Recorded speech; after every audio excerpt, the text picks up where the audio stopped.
G'day and welcome back to the Pillars of Ranternity. Last time round we picked up a new character in the village of Stalwart, Maneha, a barbarian who is an Amur, which means she has funky skin and other things, I'm sure. I've never actually looked at the AI behavior. Anyway, here's the plan. We've now picked her up. I'm sure there's more to discuss in the village with various people, but what we're going to do is we're going to check out the Temple of Ondra, Yudurin's wagon, and then I think we're going to go to the falls. So let's start with going there. I'll find it without your help. I'm not giving up. You hear me? Okay. Ogre, charlatans. A dwarf paces with his head down and arms crossed, only stopping to hurl glances at the building behind him. His face is smeared dark with grime, and soot falls from his beard as he mumbles to himself. Work my hands into bloody stumps in this place, and for what? He kicks a mound of dirty snow. Start with nothing, leave with less. He extends his arms out. The attack of ogres has hurt everyone. Hurt! The dwarf hunches his shoulders as if settled with the weight. He looks to the passing villagers. Don't mistake me for one of them. I carry more on my back than tinder and pelts. Well, good riddance. Good riddance. Should have never settled here in this first place. Some things you mean to leave behind, so come to find out you packed them anyway. I'm not really leaving until I recover what's mine. They can't deny me again, not after this. Ogre gestures at the burnt-out buildings. Those sweet-tongued priests took my heirlooms, bury the memory of my past, they said. Now I don't even have even that. Memory of your past? A long time ago, that was. A different life. I'll spare you the sub-story. Talking about it's done me no favours, nor time, nor distance, nor them charlatans in there. Puh! Those priests, Ondra's dogs, said the goddess would forgive me, that some things are best left to be forgotten. He nods towards a nearby temple. Their leader, Laughter, I believed her words. Another of them, a gift-bearer, took my medallion. He closes his stocky hand into a fist. Now they won't tell me where it is. What? What did you want to forget about your past? It's my burden to bear, not yours. I thought I had to cast it away, but the memories I lost were all the wrong ones. What else did you give them? You'd understand its value. My armor, finest set than a set finer than I've ever seen. But worthless to an old dwarf. I'd have traded it for the medallion, but the fool that I was, I gave him both. If I find anything, they'll respond better to attack than tirades. Sharp metal always used to win me arguments, but I see your point. I'd be surprised if they return it willingly. I believe it's a sacred duty to cast offerings to the goddess in some place where they'll be forgotten. Better way to find where they've dropped them, I think. What's Laughter's role in all this? She leads that group of crows. They took over the temple as folks started to leave. Came to unburden those that sort of to forget their misery here, they say. Tell me about the medallion. Belonged to my sister. It was just a pretty trinket to her. To me... The dwarf casts his gaze down. She was the last of my family. At least that still acted like family to me. Want to know about your past? My burden to bear, go away. Okay. So we've got a quest. Not a task, a quest. To find that medallion. So I guess that's what we'll do. Okay, here we are. Ondra Swordsman, Laughter, yep. Just say the word. Let's just check something. Okay. Yeah? Yeah, no, that's like immediately spotting. Although I can look inside without them doing anything. Carvings dedicated to Ondra adorn every inch of this large wooden chest. Its lid appears to be firmly secured even with no latch or locking mechanism in sight. The chest seems old, its wood cracked and bleached by the passage of time, but the edges of the lid are less faded. It appears to be handled recently and often. Before you can take a closer look, an acolyte snaps around to face you. Don't touch that! His voice cracks like a whip. The other acolytes look to him as if to urge some composure. I mean to say, that's sacred to Ondra. Please, leave it alone. That is interesting. Nothing will slip past me. So I could get to about here, and then it just immediately went to you are visible. Alright, so yeah, there's no way I'm gonna get at that. Not without something that would prevent them from seeing me. Wow, and that's super quick. Not stealing when they can see me. Alright, let's talk to Quexitl. A young man dressed in sturdy leathers glares at you. The creases in his face, tanned despite the scarce sunlight of the region, suffer a slight twitch as you approach him. Got nothing for you. Speak with laughter if you must. He turns away, his nose wrinkled. Fine. Veins course under this woman's pale skin like icy fishes, yet when she speaks to you, her voice forms warm and soothing. Andra welcomes you into her embrace. Her features soften into a look of practiced compassion. We're here to ease the pain of your past, ready to take your burdens. With a thin smile, she nods. If you let the goddess help with hardships, of course. Tell me about Andra. Andra's the goddess of redemption. Deep like an ocean and gentle as a mother, she's here to relieve her children of their darkest burdens. I want to know about... I thought Andra was the goddess of love, loss and mourning, not redemption. We came here to aid the villagers to heal the wounds of the past that fester in their souls. That's a... The priestess crosses her arms and shifts away. Common notion. Others may believe so, but the goddess's mysteries are profound. Her true power lies in redeeming your loss and regret. I want to know about the gift bearers. Gift bearers do Andra's most valued work. They carry the material burdens of the unfortunate souls into her embrace, so the goddess may help them forget. I've heard that worshippers of Bareth visited you recently. Little happens around here that doesn't end in the mouths of villagers, but we're obliged to assist everyone, regardless of their faith. A group of women came to us, yes. Their leader wanted to know of Durgan's battery. I obliged and pointed them in its direction. They left as quietly as they arrived, which didn't make us any less concerned about their true intentions. This place has grown dangerous enough already. I want to ask you about Ogre's heirloom. The dwarf already asked. We gave him the counsel he needed. Slight irritation sharpens her tone. She seems to catch herself, modulating her tone back to pleasant timbres. And naturally, we'll do what we can for you too. Let me ask you about something else. Nope. He wants his medallion back. She brings her hands together and nods. Ah, Ogre, how often we let the shadows of the past become a burden even to others. That medallion, it weighs on his mind. You're kind to help, but he really needs to cast away those memories. He's changed his mind. No right of appeal then. Convenient. It's not like that. The regret that consumes Ogre is plain for anyone to see. The priestess studies you for a moment. His belongings, his past, now rest in Andra's realm, to be forgotten, so the wounds of the soul may heal. That is the will of the goddess. Let's suppose Ogre... one of these two. Let's suppose Ogre has moved on. Tell me where his heirloom is. He hasn't, and that's the point. Laughter crosses her arms. Besides, you have no authority here. I wonder what the village's leader would have to say about this. You think we don't act in accordance to local customs? The village knows we're here to help the unfortunate like Ogre. If they trust us, I can keep asking for a long time. A flash of colour invades the priestess's pale skin. I see there's no persuading you, and you seem a person of will. Very well. Laughter's irritation seems to subside as fast as it rose, but you notice a lingering sense of alarm in the glances the acolytes exchange after her outburst. Ogre's heirloom was taken by Ixtli, chosen gift-bearer amongst us, to be cast away as an offering to Andra. Only he knows where. She pauses and looks at you intently. You could ask him yourself, but he's on a trek through the mountains of Durgan's battery. If you run into Ixtli, tell him he has urgent duties to attend to here.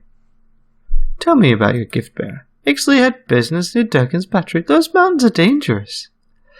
Laughter seems to stare at the floor for a moment, but you notice her eyes dart to one of the acolytes, a young man of Ixmital blood. If you insist upon carrying out this request of Ogre's, that's where I'd search for answers. It's hard to believe that only the gift-bearer knows where Andra's offerings are cast away. Is it? Our goddess frees us from earthly burdens. It's best if only one of us knows where they're taken, lest we all end up suffering under their weight. Goodbye. Leave me be. Which acolyte would that be?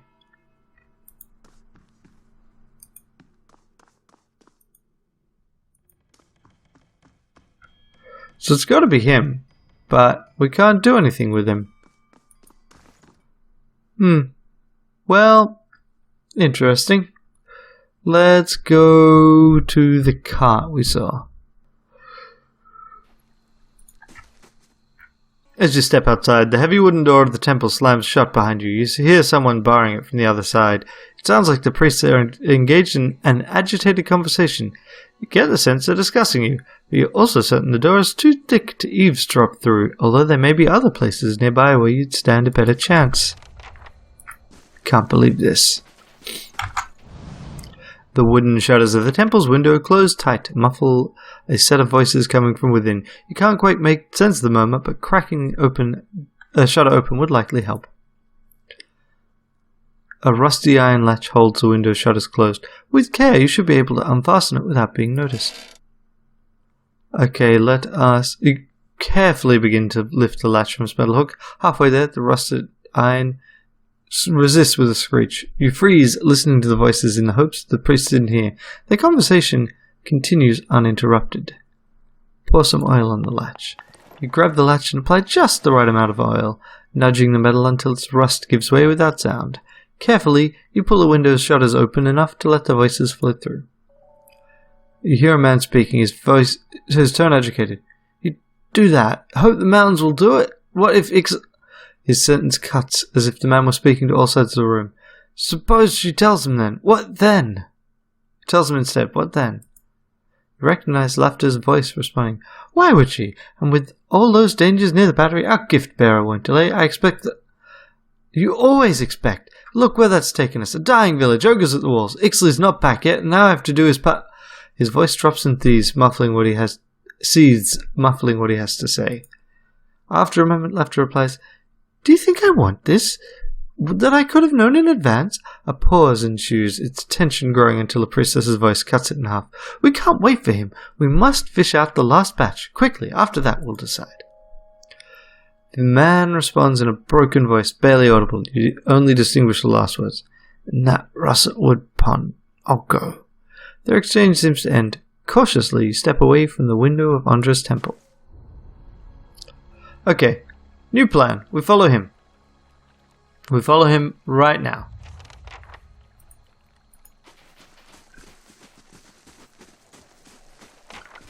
Oh right, no, because that is not how this engine works. So now we can go to the cart and then we'll go to Russetwood.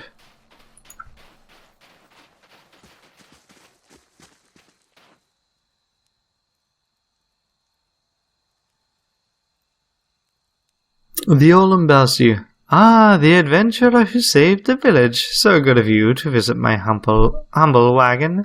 I am Idiran. How's business? He gestures at the village around him. Poor, like this place. Not much going to be made trading in furs and fish. I came to the White March because I assumed there would be no competition. And I have none, because there's nothing to compete with over out here. If you're not making any money, why do you stay? His eyes lower. I was rather vocal about my inevitable success with my friends and family. If I give up and return with little more than I left, then... No, it won't be like that. I'm not giving up yet. What do you got for sale? Tundra clothing? I didn't actually want to buy Tundra clothing. I just wanted to see what it was. It's just... Oh, it's got freeze resistance. A requirement for survival designed to retain heat. So, I mean, maybe we should actually get a number of them for our stores. They sell exactly 6. I do not think this is a coincidence. Raymond of Whale's Eyes. Mirror Image and Defiance as a light armor. That could be pretty neat. This grey cloak is covered in a multitude of stylized eyes, symbol of the god whale. It is said to have been created by the wizard Gurin, who had hoped that the pious endeavour might invoke whale's protection.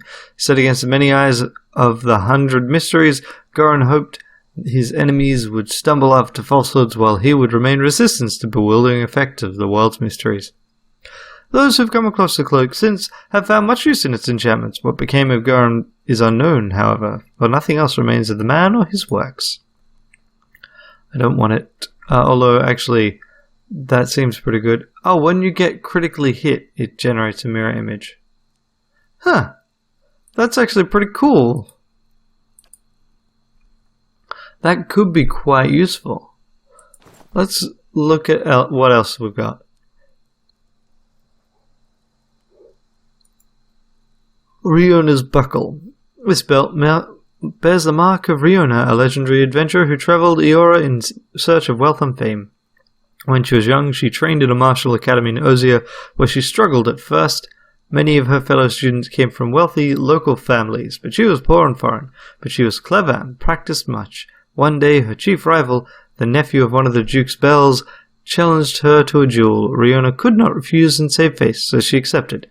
When they assembled in the arena, he offered to give her one piece of his armor before the fight.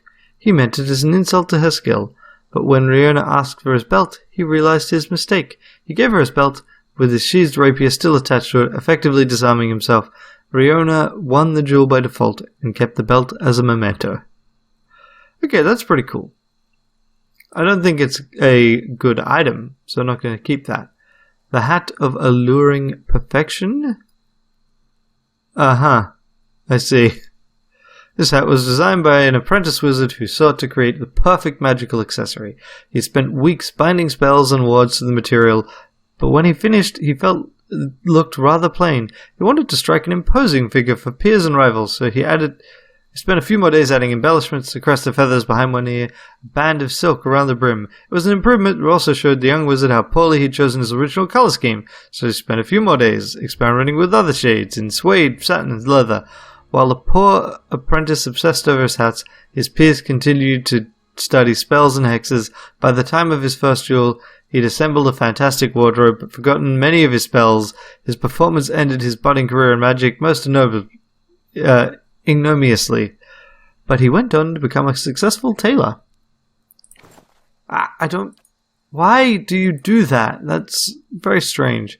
And this gives us +2 enemies needed to flank and perception. That's actually really cool.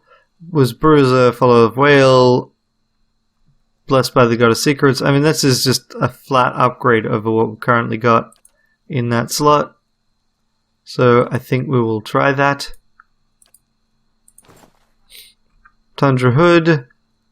No, we don't need that. And then these are a bunch of traps and things. I don't think we care about any of those. So, gauntlets of accuracy, increase our accuracy. I'm not going to get that hat. I don't think there's any need to get that hunting bow either. Alrighty. Do we want to dump anything here? Let's sell our arrow trap. Let's sell our hell of dart traps. All of them. And let's trade. Okay. Now, inventory. Let's swap out this, and then we'll go down. Everyone's got something in that slot. We'll put that away. These can go away. And this one of Whale's Eyes.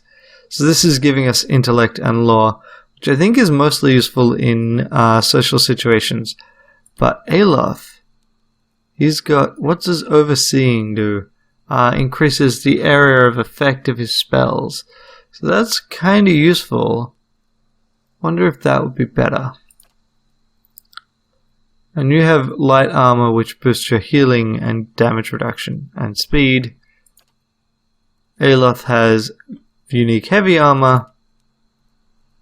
You have light robes. You know what? This is what we're going to do. And then I just need to try and remember to put clothes on before I go. Now we're going to Russet Woods. Yeah. Oh, wow. Hello.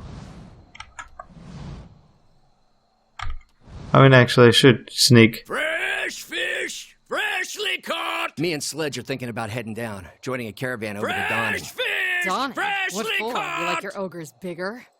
We'd have work at least. And I'm damn sick of fish.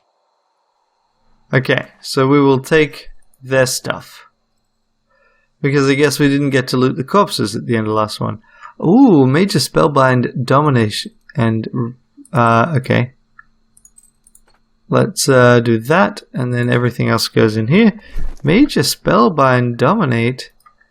So, and +3 Resolve, which is going to be real helpful in stories. Do I have anything else that's boosting my Resolve?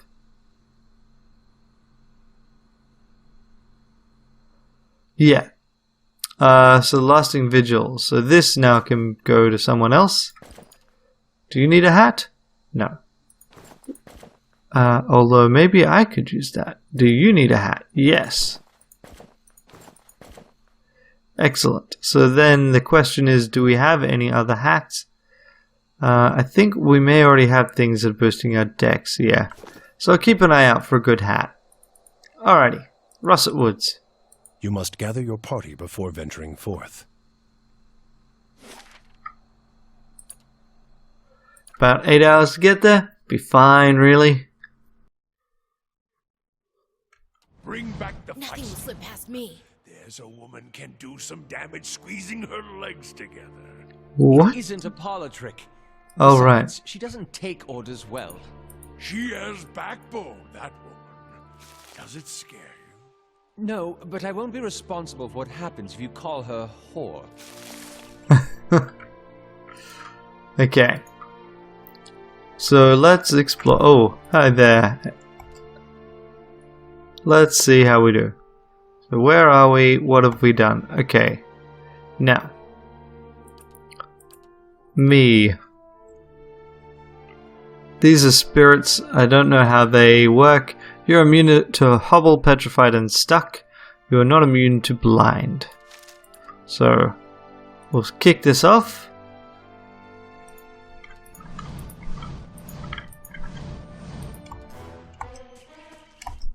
You, can you puppeteer one of the spirits? You attack, you attack, you swap and attack. You've already got an attack, and you attack.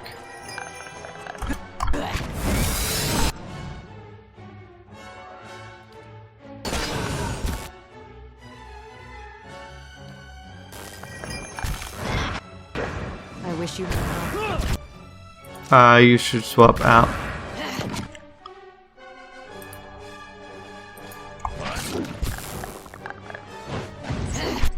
And how about we swap and get in there? I have no idea what just happened there. Oh, these things teleport, I think. That's annoying as...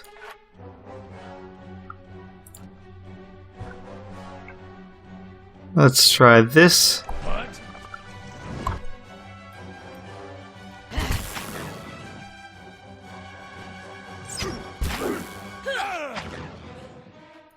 Okay, so Duran's got a bit messed up in that fight, but I think Can't do. overall it was fine. Also, we leveled up, which, you know, is always nice. So, we could improve our lore a little bit, which may give us a few more combat options. We could improve our mechanics, which would allow us to get more traps. We could improve our stealth. I mean, I kind of want to do all of those things, but I can only do one. So, we're going to improve our stealth? No, we're going to improve our mechanics. I think that is actually more important. And I'm actually going to continue to resist putting points in other skills for the most part. Okay, so we can get a new ability. Shadowing Beyond allows us to turn invisible. And this is 2 per rest. So this would allow us to potentially steal things. And these are all like cross-class things. So what about offensive? I could get things here. Penetrating shot. These are like I need to pick between ranged. I could look at utility, which would improve speed, improve quick item slots, get more weapon sets, get better range recovery.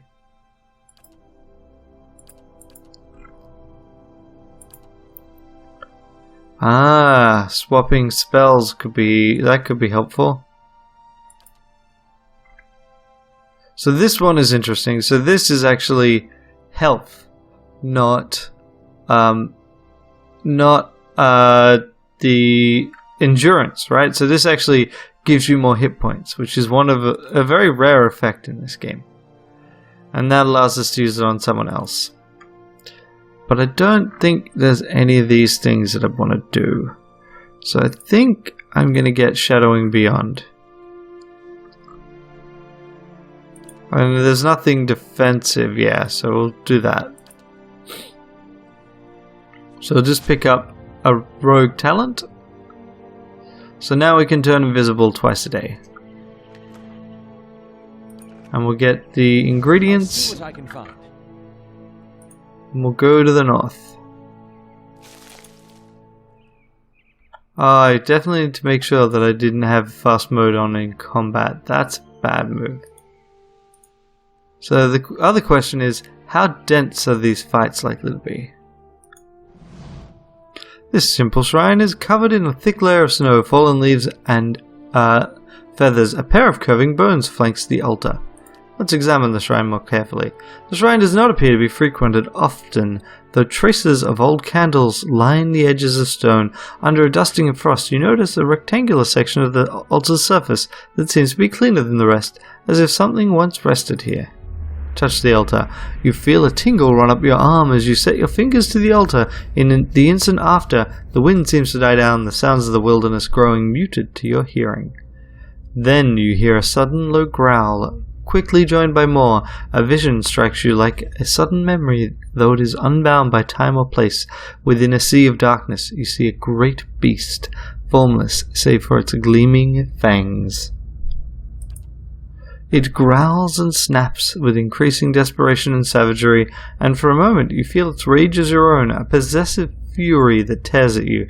Something has been taken, your territory threatened, and the price for it will be blood. Well, that's positive. Definitely positive. My thoughts will be a sight I think to we should try and find whatever it is that was taken. Oh, these are all things that we can take. Can and will take. Alright, so we've now done the east edge of the map. How much more map do we... Oh well. But when I say done the east edge, that is a little bit of an exaggeration because we have not even vaguely done the east edge of the map. Okay. So many things. Oh look. An avalanche with a pair of legs sticking out. Boots of speed. Just increase your move speed. Nice. I'll take it. I'll also take the potion of flame shield. Doesn't help you from being crushed. Whoop. Hello. Pale elf. Crag ogre. Quick save time.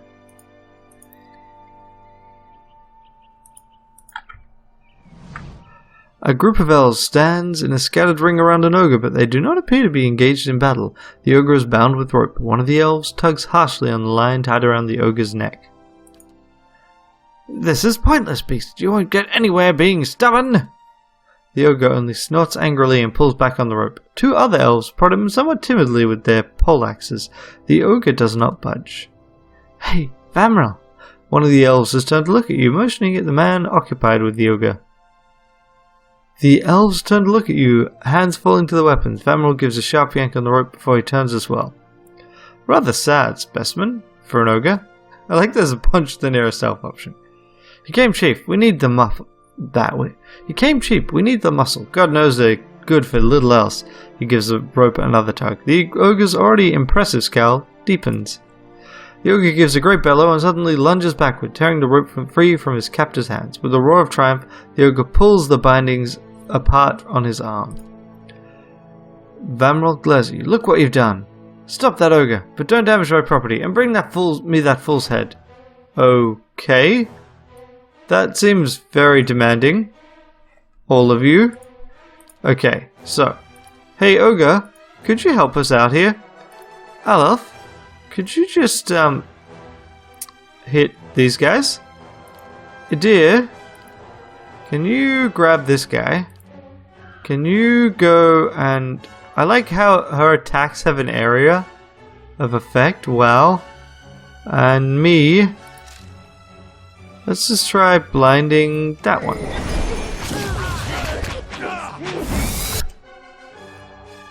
Okay, good. That charm worked.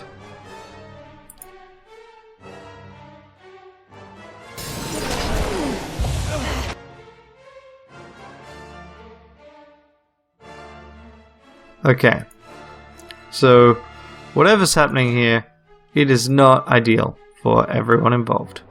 Adir, good job. Good job with that, buddy. That was actually really helpful. Me, can you just kill this guy? And Aloth, you can beam him. Durance, I'm less keen on you being where you are. We'll give it a go.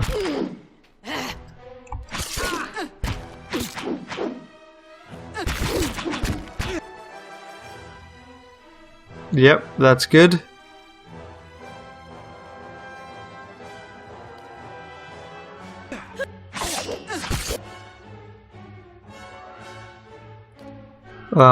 Let's have you knock down this elf if we can.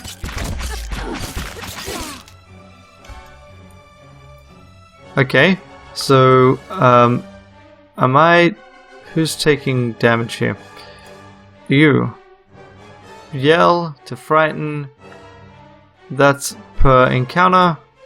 And this is extra damage.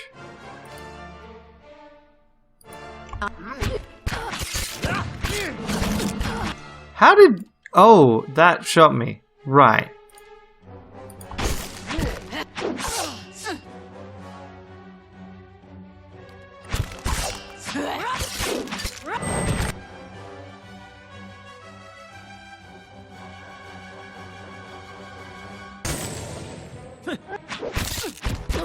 And how are you not killing all of them? For frag's sake. Everyone turn on this one. Now everyone turn on... wait, I want to go with this ranged weapon, thank you. On this lets me Shadowing Beyond, right, got it. Okay, you. Can you repuppet? Just say the word. Everyone kill this one.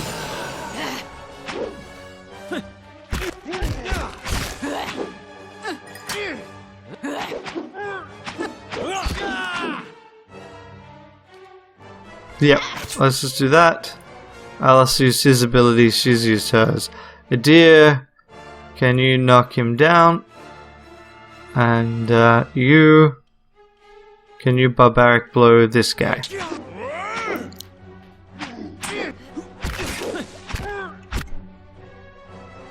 Barbaric yell, I'll savage encounter. Right, that's just like regeneration. Gotcha. Just say. Be great if you guys could actually kill the ogre, but I mean this guy doesn't even seem to be attacking very frequently. Holy crap, he just turned around and hit me, just straight up murdered me. For fuck's sake, that's ridiculous. Like, firstly, I haven't been attacking you.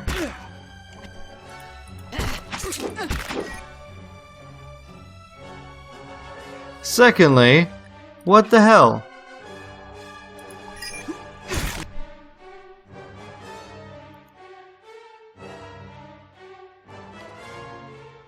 My thoughts must.